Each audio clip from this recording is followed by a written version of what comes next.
لله نحمده ونستعينه ونستغفره ونؤمن به ونتوكل عليه ونعوذ بالله من شرور أنفسنا ومن سيئات أعمالنا من يهده الله فلا مضل له ومن يضلل فلا هادي له ونشهد أن لا إله إلا الله وحده لا شريك له ولا نظير له ولا وزير له ونشهد أن سيدنا وسندنا ونبينا وشفيعنا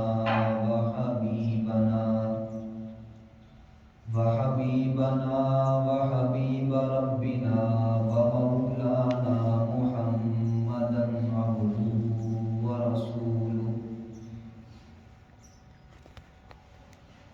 أعوذ بالله من الشيطان الرجيم بسم الله الرحمن الرحيم قل جاء الحق وزهق الباطل إن الباطل كان زهوقا صدق الله العظيم وبلغنا رسوله الكريم ونحن على ذلك لمن الشاهدين والشاكرين والحمد لله رب العالمين.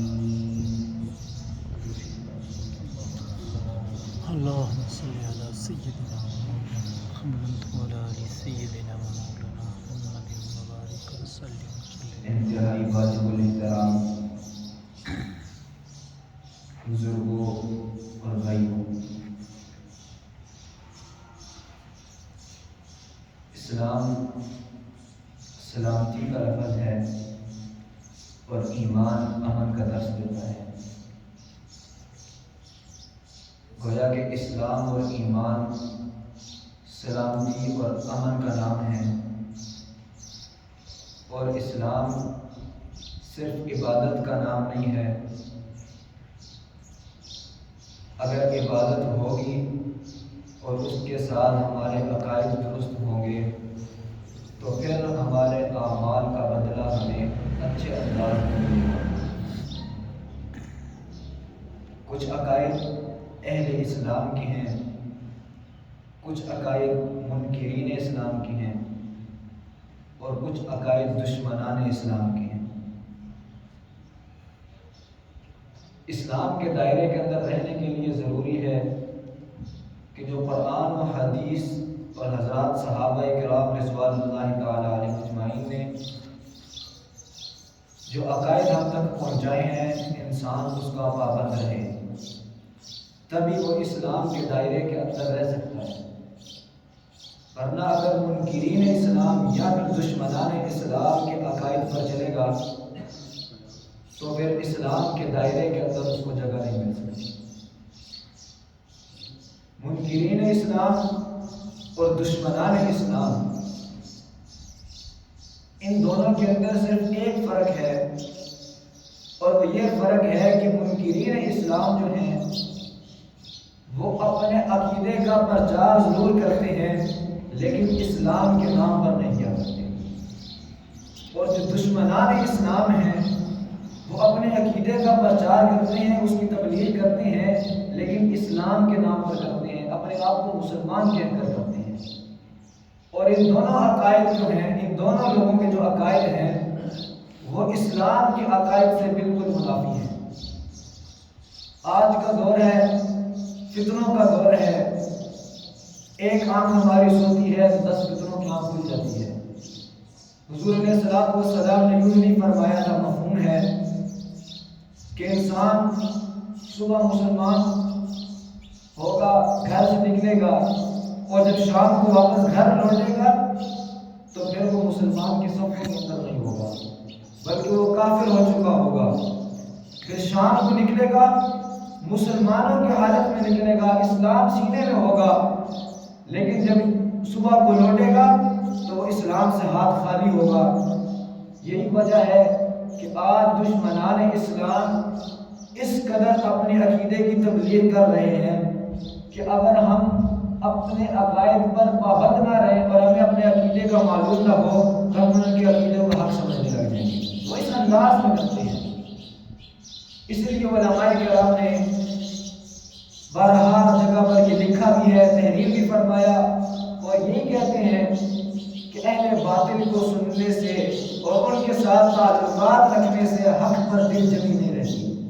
بہت سارے ایسے لوگ ہوتے ہیں جو اسلام کو صرف عبادت کی حد تک محدود کر دیتے ہیں، اور ان کی زبانوں پر یہ جملہ ہوا کرتا ہے کہ بھئی اسلام بس اتنا ہی ہے کہ اپنا نماز روزہ کر لو، زکوٰۃ دے دو، بس دوسروں کی بات میں پڑھنے کی ضرورت ہی نہیں ہے اور ہمیں عقائد پر جاننے کی ضرورت ہی نہیں ہے۔ لیکن یہ بات یاد رکھنے کی ہے کہ عقیدہ سب سے بڑی چیز ہے۔ عقیدے کے بغیر اعمال بھی ضائع ہیں اور کچھ بھی کام نہیں ہے۔ اگر کسی کے پاس کوئی عمل نہیں ہے لیکن عقیدہ درست ہے تو یاد رکھیے وہ جنت میں جانے کا اہل ہے۔ لیکن اگر اس کے پاس ہزار اعمال ہیں لیکن عقیدہ درست نہیں ہے تو وہ جنت میں جانے کا اہل نہیں ہو سکتا۔ وجہ کیا ہے کہ جنت میں داخلے کا دروازہ جو ہے وہ عقیدہ ہے، اور اس دروازے تک پہنچنے کے لیے اعمال کی ضرورت ہے۔ تو عقیدہ سب سے ضروری چیز ہے۔ آج دشمنان اسلام سے مسلمانوں کو ٹکراؤ ہے اور دشمنان اسلام سے خوف ہے، اس سے زیادہ منکرین اسلام جو ہے ان سے اتنا زیادہ خطرہ نہیں ہے۔ وجہ اس کی کیا ہے؟ کیونکہ وہ اپنے عقائد کی اور اپنے مذہب کی جو تبلیغ کرتے ہیں وہ اپنے نام پر کرتے ہیں، اپنے آپ کو مسلمان بھی نہیں کہتے۔ جیسے ہندوؤں کو دیکھ لیں، وہ اپنے عقیدے کا پرچار کرتے ہیں، مشرکوں کو دیکھ لیجیے اپنے عقیدے کا پرچار کرتے ہیں لیکن اپنے انداز میں، اپنے نام میں، اپنے طریقے پہ کرتے ہیں۔ لیکن دشمنان اسلام جو ہیں وہ جب اپنے عقیدے کا پرچار کرتے ہیں تو پھر اپنے نام پر نہیں کرتے بلکہ وہ اسلام کے نام پر کرتے ہیں۔ اپنے جو مراکز ہیں ان کو مساجد کے نام پر رکھا کرتے ہیں اور وہاں پر اپنے غلط عقائد کی پرچار کر کے مسلمانوں کو ایک غلط عقیدے اور غلط راستے پر لگایا کرتے ہیں۔ آج بہت سارے ہمارے ایسے فتنے اٹھ چکے ہیں، بعض کی نشاندہی ہوگی، بعض کی نشاندہی نہیں ہوئی۔ میں بعض عقائد آپ کے سامنے رکھتا ہوں کہ آج دنیا کے اندر ان عقائد کی غلط تصویر پیش کی جاتی ہے اور اس عقائد کو غلط انداز میں پیش کر کے مسلمانوں کے ایمان کو خراب کیا جاتا ہے۔ مثال کے طور پر اہل اسلام کا اور قرآن و حدیث کا دیا ہوا عقیدہ یہ ہے کہ اللہ وحدہ لا شریک ہے، وہ جلال و جلال میں اکیلا، وہ عزت و جمال میں اکیلا، وہ اپنی رحمتوں میں اکیلا، وہ اپنی بے نیازی کی ذات کے اندر اکیلا ہے، اس سے غلطی کا گنجائش نہیں ہے۔ لیکن کچھ لوگ اٹھ کر کہہ دیتے ہیں کہ نعوذ باللہ بدا کا عقیدہ اپنا لیا اور یوں کہہ دیا کہ اللہ سے غلطی ہو جاتی ہے۔ نعوذ باللہ اس عقیدے کو توحید کا پورا عقیدہ اپنی جگہ رکھا لیکن ایک چیز کو جدا کر کے بیان کر دیا، اور ہمارے جو سادہ لوگ مسلمان ہوتے ہیں انہوں نے اس چیز کو اپنا لیا اور اپنا کر وہ مسلمانوں کی صف سے نکل گئے اتنی سی بات سے، اور وہ انداز نہیں پڑا۔ پہلے توحید کی فضیلت بیان کریں گے، توحید کا مطلب بیان کریں گے، لیکن ایک فلسفے کو اپنا کر ایک لمبا رخ لے کر وہ اس توحید کی عقیدے کے اندر کچھ یوں دخل کر دیں گے کہ ہمیں پتہ بھی نہیں چلے گا اور ہمارا ایمان خراب ہو جائے گا۔ یہ توحید کے عقیدے کی بات ہے۔ جب توحید کا عقیدہ یہ ہے تو پھر حضور علیہ السلام کو جب اللہ رب العزت نے رسالت عطا فرمائی، رسالت عطا فرمائی، یوں سمجھ لیجئے کہ اللہ رب العزت نے حضور علیہ السلام کو سب کچھ عطا فرمایا، ایک رب نہیں بنایا۔ اس لیے نہیں بنایا کیونکہ رب بنایا نہیں جاتا، اور جس کو بنایا جائے وہ رب نہیں ہوگا۔ اس لیے اللہ رب العزت نے حضور کو سب کچھ دے دیا اور لیکن رب نہیں بنایا، اور اپنا محبوب بنا کر یوں حضور علیہ السلام کو فرما دیا کہ آپ کے بعد اب کسی اور کو میں نبوت نہیں دوں گا، اور آپ کے بعد اب کسی کے پاس جبرائیل امین وحی لے کر نہیں آئیں گے۔ وہ ایک آپ ہی آخری نبی ہیں کہ جس کے پاس جبرائیل امین اترے تھے اور وحی دیتے تھے، میری طرف سے پیغام دیا کرتے تھے۔ اب آپ کے بعد وحی کوئی نہیں. اب آپ کے پاس جبریل امین نہیں آ سکتا. اب ختم نبوت کا عقیدہ ہمیں سمجھ آ گیا، اور جو ختم نبوت کے عقیدے سے منحرف ہو جائے اس کو نہ مانے، یا ختم نبوت کے بعد حضور علیہ السلام کے بعد کسی ایک کو نبی مان لے، ہم اس کو کہتے ہیں بھائی دائرہ اسلام میں نہیں رہا. کیوں؟ قرآن کا انکار کر دیا، حضور کا انکار کر دیا، ایک بڑے بنیادی عقیدے کا انکار کر دیا. جس طرح حضور علیہ السلام کے بعد نبی ماننے والا مسلمانوں کے صف میں نہیں رہتا، ایسے ہی اگر کوئی شخص یہ کہے کہ ہر شب جمعہ کو ہمارے اماموں پر جبرائیل علیہ السلام کی طرف سے وحی آتی ہے، تو یاد رکھیے یہ شخص پھر مسلمان نہیں رہ سکتا. وجہ اس کی کیا ہے؟ جیسے ختم نبوت کا عقیدہ ہے کہ حضور کے بعد کوئی نبی نہیں آئے گا، اسی طرح یہ بھی عقیدہ ہے کہ حضور کے بعد حضور علیہ السلام کے بعد جبرائیل امین وحی لے کر بھی کسی کے پاس نہیں آ سکتے. یہ ہمارے سادہ عالم مسلمانوں کو گمراہ کرنے کی کوشش کی جاتی ہے. یوں ختم نبوت پر ڈاکہ نہیں ڈالا جاتا کہ یوں سرعام کہہ دیجیے کہ یہ ہمارا نبی. ایسے نہیں کرتے، وہ اس انداز میں کرتے ہیں. یوں نہیں کہیں گے کہ یہ ہمارا نبی ہے، یوں کہیں گے کہ عیسیٰ جبرائیل علیہ السلام آئے اور اس پر وحی نازل کرتے. دوسرا انداز اپنا لیتے ہیں، جس انداز کو مسلمان سمجھ لیتے ہیں کہ یہ ہمارے ایمانوں پر حملہ ہے، پھر وہ اس انداز میں نہیں آیا کرتے ہیں، وہ اس انداز تبدیل کر لیتے ہیں، کام وہ رکھا کرتے ہیں. اسی طرح آج ہمارا ہر شخص کا یہ بات ہے، عقیدہ ہے اس کا کہ بھئی نماز فرض ہے، اور نماز کو اگر کوئی انکار کر دے تو وہ مسلمان نہیں رہتا. آپ کا بھی یہی عقیدہ، میرا بھی یہی عقیدہ، تمام مسلمانوں کا یہی عقیدہ. کوئی زکوٰۃ کا انکار کر دے مسلمان نہیں رہتا، کوئی روزے کا انکار کر دے مسلمان نہیں رہتا، حج کا انکار کر دے مسلمان نہیں رہتا. لیکن کبھی سوچا ہے کہ یہ مسلمان کیوں نہیں رہتا؟ روزے کا انکار کرنے سے مسلمان کیوں نہیں رہتا؟ وجہ اس کی یہ ہے کہ یہ چیزیں قرآن سے ثابت ہیں، اور قرآن کا جو انکار کرتا ہے، قرآن کے انکار کی وجہ سے وہ کافر ہو جاتا ہے، مسلمان کی صفوں سے نکل جاتا ہے. وہ صرف روزے کے لیے، اگر کوئی روزے کا انکار کرتا تو روزے کے انکار کی وجہ سے نہیں نکلتا، بلکہ روزے کی انکار کی وجہ سے قرآن کا انکار لازم آتا ہے. قرآن کے انکار کی وجہ سے وہ شخص مسلمانوں کی صف سے نکل جاتا ہے. اسی طرح صحابہ کرام کے بارے میں حضور علیہ السلام کے بھی فرامین موجود ہیں، لیکن قرآن مقدس کے اندر حضرات صحابہ کرام کو ایسے کھول کے بیان کیا گیا. حضرت ابوبکر صدیق رضی اللہ تعالیٰ عنہ، ان کی صحابیت بھی اور افضلیت بھی قرآن سے ثابت. خود قرآن نے ان کو صحابی کا، اور خود قرآن نے ان کی افضلیت بیان کی. اتنے مقدس لوگ، اور خود حضرات صحابہ کرام کے بارے میں پورے اجتماعی تمام صحابہ کرام پوری جماعت کے بارے میں قرآن نے فیصلہ کر دیا وَكُلًّا وَعَدَ اللَّهُ الْحُسْنَى. اب اگر کوئی صحابہ کرام کو برا بھلا کہے، یا حضرت ابوبکر صدیق کو صحابیت کا انکار کرے یا فضلیت کا انکار کرے، تو وہ قرآن کے انکار کی وجہ سے مسلمانوں کی صف میں نہیں رہتا. یہ قرآن کی وجہ ہے. اس طرح ہمارے مسلمانوں کو گمراہ کرنے کی کوشش کی جاتی ہے.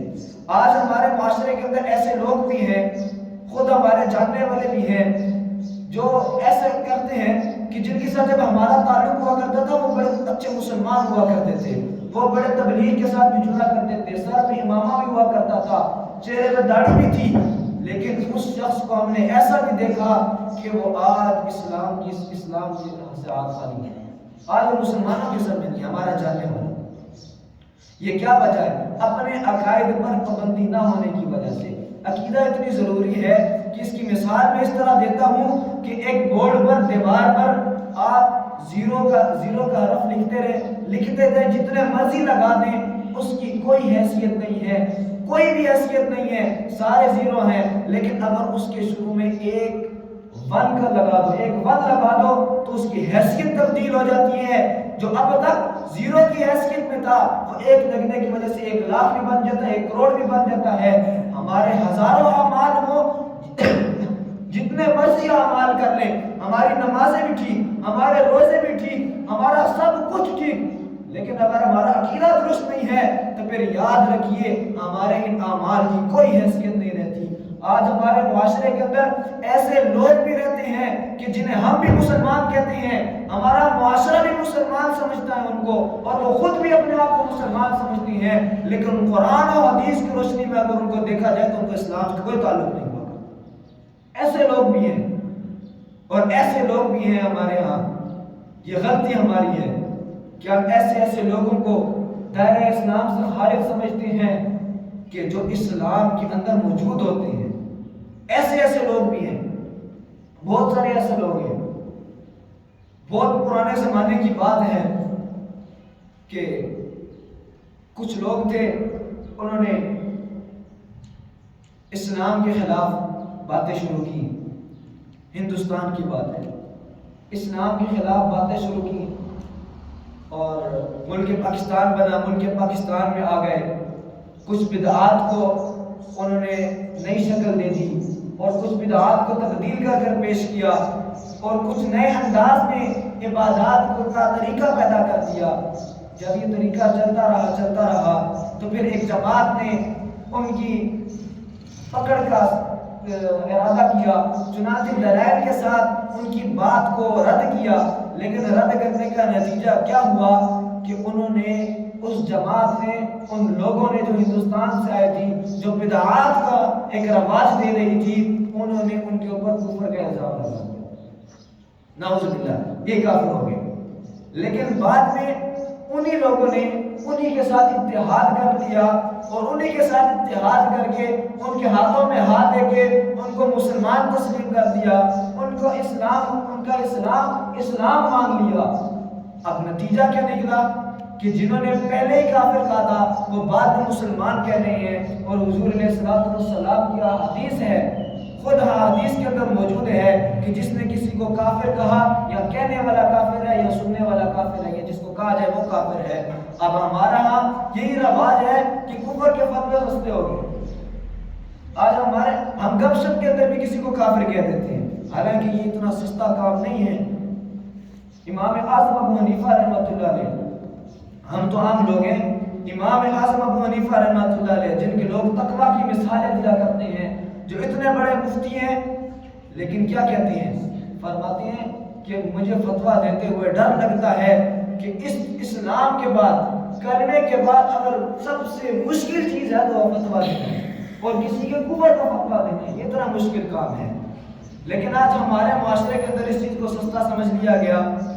دوسری بات یہ ہے، اپنے عقائد کو درست کرنا، اس کے ساتھ اپنے اعمال کو درست کرنا ہے۔ ہمارے اعمال کیا ہیں کہ ہم نے رمضان کا مہینہ گزارا، ہمارے اعمال کے اندر بھی ترقی ہوئی، ہماری عبادات کے اندر بھی ترقی ہوئی، ہماری تسبیحات کے اندر بھی ترقی ہوئی، لیکن جیسے ہی رمضان کا اختتام ہوا تو ہماری تسبیحات بھی ختم ہو گئی، ہماری نمازیں اور روزے بھی ختم ہو گئے، ہمارے اعمال بھی ختم ہو گئے۔ کیا وجہ ہے کہ ہمارے اعمال ختم ہو گئے؟ وجہ صرف ایک ہی ہے کہ ہم نے رمضان کے مہینے کو اہمیت دی ہے، لیکن اپنے ایمان کو اہمیت نہیں دی۔ اگر اپنے ایمان کو اہمیت دیا کرتے، جو مسلمان اپنے ایمان کو اہمیت دیتے ہیں ان کے اعمال کبھی کمزور نہیں پڑا کرتے، ان کے اعمال کبھی ختم نہیں ہوا کرتے۔ ہمارے اگر علماء اور مشائخ کو، جو پرانے لوگ گزرے ہیں، ان کو دیکھا جائے تو وہ اپنے اعمال پر اتنے پابند تھے کہ عید کے دن بھی ان کی تہجد میں قضا نہیں ہوا کرتی تھی۔ ایسے لوگ ہوا کرتے تھے۔ ہمارے استاد ہیں، وہ خود یہ کہا کرتے ہیں کہ میں ایسے لوگوں کو جانتا ہوں جن کی عید پر بھی تہجد قضا نہیں ہوتی، وہ ایسے نیک لوگ ہیں۔ لیکن ہمارے اعمال یہ کہ ہمارے فرائض پورے نہیں ہوتے۔ اور مولانا شیخ زکریا رحمۃ اللہ علیہ فرمایا کرتے تھے کہ جو فرائض کے چھوڑنے سے جو سزا ملا کرتی ہے، فرائض کے چھوڑنے سے جو وبال آیا کرتے ہیں، فرائض کے چھوڑنے سے جو مصیبت آتی ہے، پھر وہ وظائف سے نہیں جایا کرتی، پھر وہ وظائف سے ختم نہیں ہوتے۔ آج ہم نے فرائض کو چھوڑا، اللہ رب العزت کے احکامات کو پس کچھ ڈال دیا، اور ہم نے اپنے اعمال کو چھوڑ دیا، حضور علیہ السلام کی تعلیمات کو چھوڑ دیا، صحابہ کرام کے طریقے کو چھوڑ دیا۔ وجہ کیا بن گئی؟ وجہ ہماری غفلت بن گئی، لیکن اس کا نتیجہ کیا نکلا؟ اللہ رب العزت نے ہمارے اوپر حکمران بھی ایسے مسلط کر دیے جو ہماری خیر خواہی نہیں چاہتے تھے، ہمارے اوپر مہنگائی بھی مسلط کر دی، ہمارے اوپر مصیبتیں بھی مسلط کر دی، اور ہمارے اندر اپنے آپ کے اندر بھی تفریق پیدا کر دی، اور اس تفریق کا نتیجہ یہ ہوا کہ آج مسلمان بکھر گئے، اور جب مسلمان بکھر جاتے ہیں تو پھر ان کے اوپر زوال غالب آتا ہے، پھر یہ کسی کے اوپر غالب نہیں آتا۔ جب تک مسلمان غالب رہے اس کی وجہ ایک ہی تھی کہ قرآن قرآن قرآن۔ خود حضور علیہ السلام نے فرمایا کہ یہ قرآن ایسا ان اللہ یرفع بہذا القرآن اقواما ویضع بالآخرین، کہ یہ قرآن وہ عظیم کتاب ہے کہ جس کی وجہ سے اللہ رب العزت بعض قوموں کو عروج دیتے ہیں اور بعض قوموں کو زوال دے دیتے ہیں۔ وجہ اس کی کیا ہے کہ اللہ کس قوموں کو عروج دیتے ہیں، کس قوموں کو زوال دیتے ہیں؟ تو فرمایا ان قوموں کو عروج دیتا ہوں جو قرآن کی تلاوت بھی کرتے ہیں، قرآن کے احکامات کو بھی مانتے ہیں۔ حضرت مولانا مفتی محمود الحسن دیوبندی رحمۃ اللہ علیہ، جو اس وقت دیوبند کے اور پوری ہندوستان کے بڑے عالم تھے، وہ جب مالٹا کی جیل کاٹ کر آئے تو جب مالٹا کی جیل سے واپس آئے تو پھر ایک اعلان کیا، اور اعلان کیا لوگوں آؤ میں تمہیں بتاتا ہوں مسلمانوں کے زوال کے 2 اسباب بتاتا ہوں۔ چنانچہ مالٹا کی جیل سے واپس آئے تھے، لوگ عقیدت والے تھے، سب لوگ آ گئے، علماء بھی آ گئے، عوام بھی آ گئے، خواص بھی آ گئے، حکمران بھی آ گئے، سب لوگ آ گئے۔ جب سب جمع ہو گئے تو انہوں نے کہا مسلمانوں کے زوال کا ایک سبب تو یہ ہے کہ انہوں نے قرآن کی تلاوت کو چھوڑ دیا، کہ قرآن کی تلاوت کو چھوڑ دیا۔ اور دوسرا سبب یوں بیان کیا، فرمایا کہ ایک تو قرآن کی تلاوت کو چھوڑ دیا، دوسرے قرآن کے احکامات کو ماننا اور اس پر عمل کرنا چھوڑ دیا۔ آج یہی وجہ ہے کہ قرآن خود ہمیں کہتا ہے وَمَنْ أَعْرَضَ عَنْ ذِكْرِي فَإِنَّ لَهُ مَعِيشَةً ضَنْكًا، کہ اگر تم اللہ کے ذکر سے اعراض کر جاؤ گے، منہ پھیر لو گے، تو میں تمہاری معیشت کو کم کر دوں گا۔ آج یہی وجہ ہے کہ ہر بندہ اپنی معیشت بندہ میں ہے، ہر بندہ مال چاہتا ہے، ہر بندہ ایک دم دستی کا شکار ہے۔ وجہ اس کی یہی ہے کہ اللہ کے ذکر سے اس نے انکار کر دیا اور اعراض کر دیا۔ اگر اللہ کے ذکر پر وہ پابند رہے، اور اللہ کا ذکر سب سے بڑا جو ہے وہ قرآن کریم ہے، اور قرآن کریم اگر ہم تلاوت شروع کر دیں اور اس پر اعمال شروع کر دیں، اور اس کی اگر ہم تلاوت اور تفسیر پڑھیں کہ قرآن ہمیں کہتا کیا ہے، اس کے احکام کیا ہیں، اس کا حکم کیا ہے، اس کی تعلیمات کیا ہے، شریعت کا مزاج کیا ہے، اگر ہم اس چیزوں کو اپنائیں تو رب ذوالجلال کی قسم اللہ مسلمانوں کو عروج دے دے، اللہ مسلمانوں کو عروج دے دے۔ حضرات صحابہ کرام جب اسلام کا نیا نیا بول بالا ہوا، حضور علیہ السلام نے تبلیغ شروع کی۔ حضرت ابو بکر صدیق رضی اللہ تعالیٰ عنہ اس وقت اسلام نہیں رہے تھے، بالکل شروع کا واقعہ۔ اسلام لانے سے پہلے بھی حضرت ابو بکر صدیق رضی اللہ تعالیٰ عنہ کا بڑا تجارت کا کاروبار ہوا کرتا تھا۔ حضرت عبد الرحمن بن عوف رضی اللہ تعالیٰ عنہ یہ اتنے مالدار صحابی تھے کہ ایسے عطر لگایا کرتے تھے کہ جب مدینہ کی گلیوں سے یا جس گلی سے گزرتے تھے تو لوگ جان لیا کرتے تھے کہ یہ عبد الرحمن بن عوف یہاں سے گزرا ہے۔ اتنے مالدار صحابی کہ اتنا مہنگا کپڑے کا لباس پہنا کیا کرتے تھے کہ مدینہ میں ان جیسا لباس کسی کو میسر نہیں تھا، لیکن اس وقت ان کا چرچا نہیں ہوا کرتا تھا، لیکن اس وقت ان کا عروج نہیں تھا۔ لیکن جیسے اسلام کے دامن میں آئے ہیں، جیسے اسلام کو قبول کیا ہے، حضور علیہ السلام کے پر سب کچھ قربان کر دیا، پھر ٹاٹ کا لباس اور پھر پیوند لگا ہوا لباس پہنتے تھے، لیکن اس پیوند لگے لباس کے اندر حضور علیہ السلام نے ان کو خود جنت کی بشارت دے دی اور فرما دیا عبد الرحمن بن عوف کی جنت میں جنت۔ آج ہمارے ہاں مال کے اندر ہم نے اپنے عقیدے کو تباہ کر دیا۔ حضور علیہ السلام کی حدیث کے اندر آتا ہے کہ تھوڑا مال جو کافی ہو، تھوڑا مال جو کافی ہو بہتر ہے اس مال سے کہ جو زیادہ ہو اور ہلاکت میں ڈال دے اور ہمیں تباہی میں ڈال دے۔ آج پوری بات کا خلاصہ یہ ہے کہ اپنے اعمال کو درست کرنا ہے، اپنے عقیدے کو درست کرنا ہے، اور دنیا میں آنے کے مقصد کو پہچاننا ہے کہ ہمارے دنیا میں آنے کا مقصد کیا ہے، دنیا میں آنے کا مقصد کیا ہے؟ وما خلقت الجن والانس الا لیعبدون، کہ اللہ رب العزت نے جن اور انس کو صرف اپنی عبادت کے لیے پیدا کیا ہے، صرف اپنی عبادت کو، اپنی ضرورت کو بھی سمجھیں اور اپنے مقصد کو بھی سمجھیں، اور ضرورت کو اپنے مقصد کے لیے قربان کیا جا سکتا ہے، اس محدود زندگی کو اپنی اس لامحدود زندگی کے لیے قربان کیا جا سکتا ہے۔ لیکن یہ تو بڑی بے وقوفی ہے کہ ایک بندہ اپنی لامحدود زندگی کو اپنی محدود زندگی کے لیے تباہ کر دے، اپنی ضرورت کے لیے اپنے مقصد کو تباہ کر دے، یہ بڑی بے وقوفی کی بات ہے۔ اللہ رب العزت سے دعا ہے اللہ تعالیٰ ہمیں اپنے مقصد کو پہچاننے کی توفیق عطا فرمائے اور اسلام کے دیے ہوئے عقائد پر پابندی کرنے کی توفیق عطا فرمائے۔ وآخر دعوانا